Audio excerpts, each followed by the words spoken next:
Hi, this is Lyra Heartstrings, and you're watching the Brony Clubhouse Network featuring humans. I love humans. Humans are so wonderful, and they have hands instead of hooves.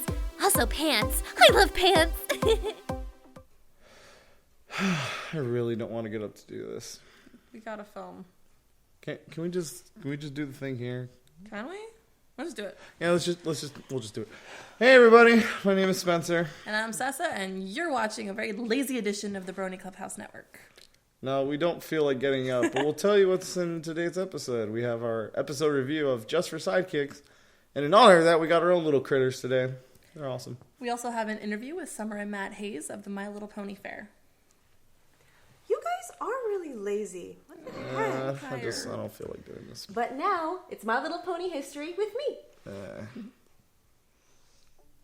Hi, I'm Cayci, and once again, we're in the pony room. My Little Pony has a long-standing history of ponies having pets.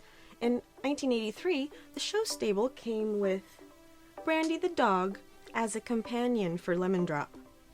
That year, we also had the Pretty Parlor playset, which had Twinkles the cat to keep Peachy company. That same playset was reintroduced in 1987 as the Brush Me Beautiful Boutique, and now that same mold of a cat became Catnip. Pretty close.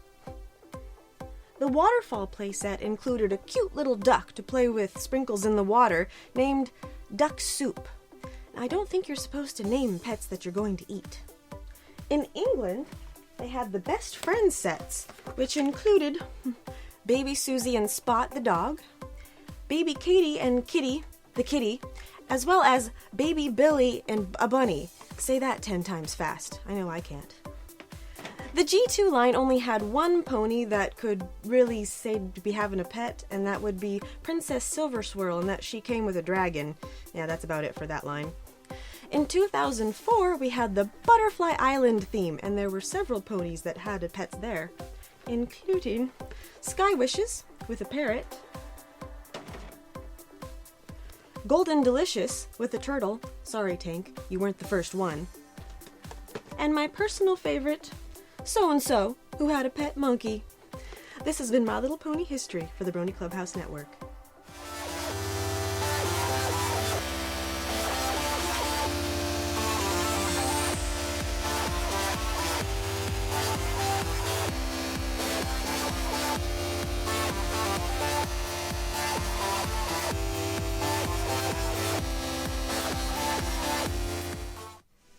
Welcome everybody, this is our episode review. Today we're going to be reviewing Just for Sidekicks, and we all have our own little critters for the occasion. And we have Karen with Rarity, and Casey with Applejack, and Tyler with Nemo. What'd you think, Tyler? I thought there was a lot about this episode that I really liked. One of my favorite things was seeing Rainbow Dash. I'm not her biggest fan, but she was admittedly adorable for this whole episode. And while we're on the topic of that, the CMC and especially Squeaky Bell was awesome for this whole episode, so I enjoyed seeing it. I like Squeaky Bell. You know, I don't have a whole lot to say about this episode, but I was really wondering why it was that they could hear Spike's tummy grumbling underneath the bench, but not him monologuing. Like, what's up with that? Pony love. But also, flying turtles are awesome. Woo! They are. I really liked all the little background things that they did. Like there's a Rainbow Dash figurine in the CMC Clubhouse, and there's a little Nan Cat of her poster on the wall, and then Charlie and Big Mac in the background, and Crazy Barking Pony and the nurse. So that was pretty awesome. Speaking of, I guess cameos, I'm always happy to see Zecora. I love her. She's so cool. She is. She's so cool. I really like this episode. I literally can't think of a single thing that I didn't like about it. But Zecora for the win. Well, I was genuinely impressed. I liked the writing. Just the writing was pretty well done. The biggest thing that I liked was the interaction with the pets, either with each other or with Spike. Like, you could see Opalescence spending a lot of time with Tang, and Winona trying to take care of Gummy and things like that was kind of cool. I enjoyed that. The biggest compliment for the episode was the animation quality on this one. There was a lot of distinct facial expressions that really just they really stood out, especially like on Spike or on the pets. It was better than I think I've seen in recent episodes, and that really stood out to me. I really enjoyed that. There isn't really something that I just didn't enjoy.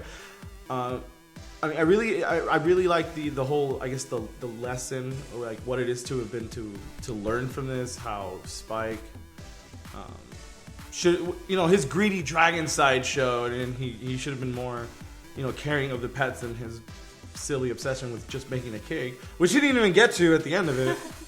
Silly dragon. I don't know. Overall, it was just a great episode. I enjoyed it. The comedy was good. The pace was good. Overall, I think it was a good episode. I thought I really enjoyed it. Yeah, I didn't.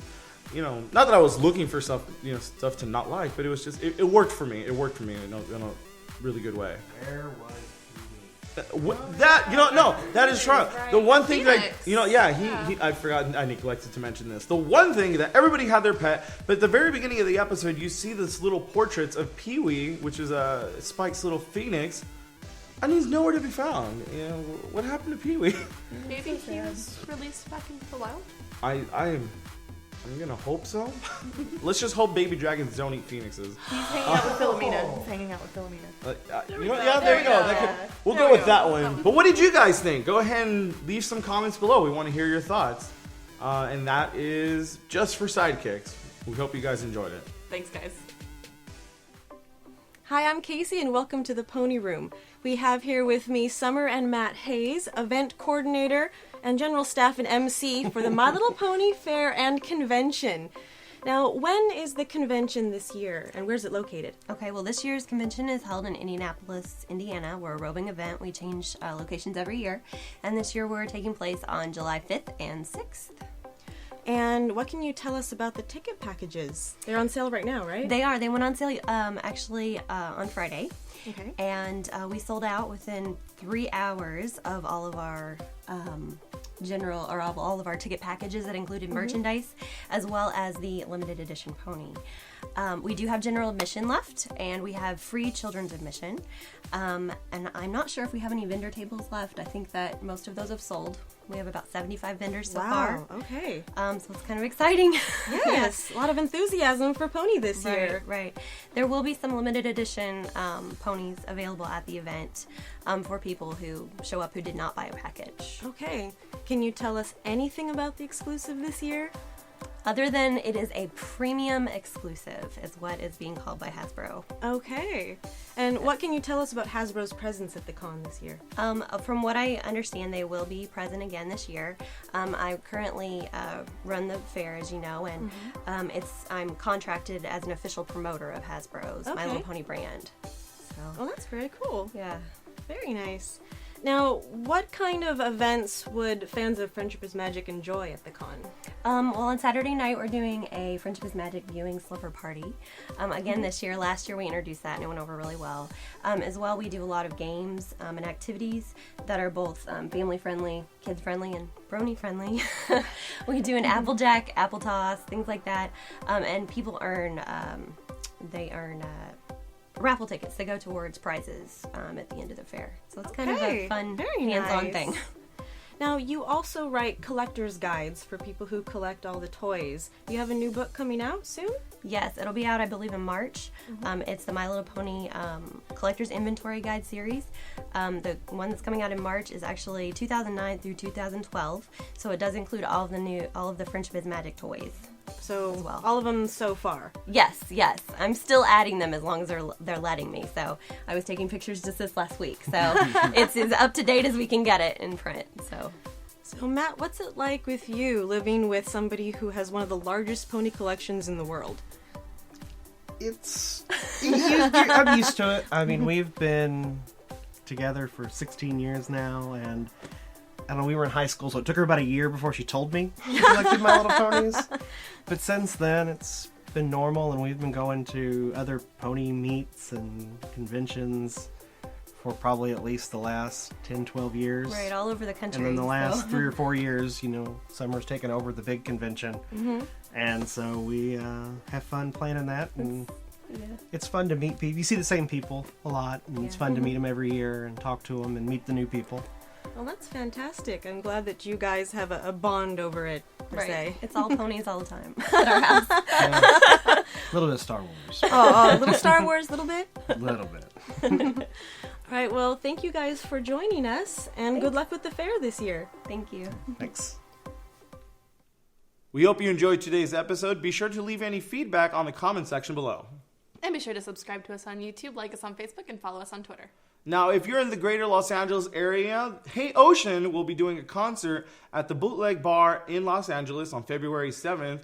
We're going to be there, so be sure to join us and catch some of the action and have fun at the concert. Who's that?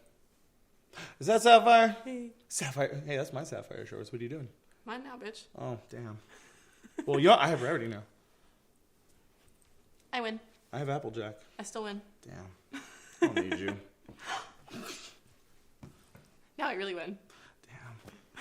Damn. Bye, guys.